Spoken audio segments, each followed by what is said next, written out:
కొంచెం దానికి కొంచెం ఏమన్నా భారం తగ్గినట్టుందా, అలాగే ఉందా? మీకు దానికి తాలూకు ఇదే కనపడలేదు. ఇదేంటే మీకు కంట్రోల్ నుంచి నీళ్ళు కూడా రాలేదు. అంటే బ్యాక్టీరియా కనుక చేరినట్టయితే మీకు ఏడ్చినట్టుగా కన్నీళ్ళు వచ్చేయాలి దాంట్లో నుంచి. రాలేదంటే బ్యాక్టీరియా రేంజ్ దాటి ఫంగస్ రేంజ్కి వెళ్ళింది అనమాట. అంటే కొంచెం చిక్కబడింది. ఆ చిక్కబడడం వల్లే ఎప్పుడోసారి కొట్టినప్పుడు గట్టిగానే కొడుతుంది దెబ్బ వచ్చి అంతసేపు దాంట్లో.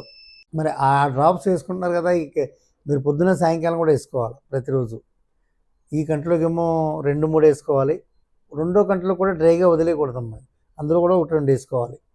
అందులో వేసుకుంటే కాస్త ఇదవుతుంది. ఈ తలకి కొంచెం దాని రిలేటెడ్గా వచ్చి తలనొప్పి ఒక క్రీమ్ లాంటి తోటి ఇస్తాం. ఆ క్రీమ్ రాసుకోండి. మీకు వీక్నెస్ అది ఏది ఏమీ లేదు కాబట్టి మిగతా దానికి మీకు ఏం అక్కర్లేదు.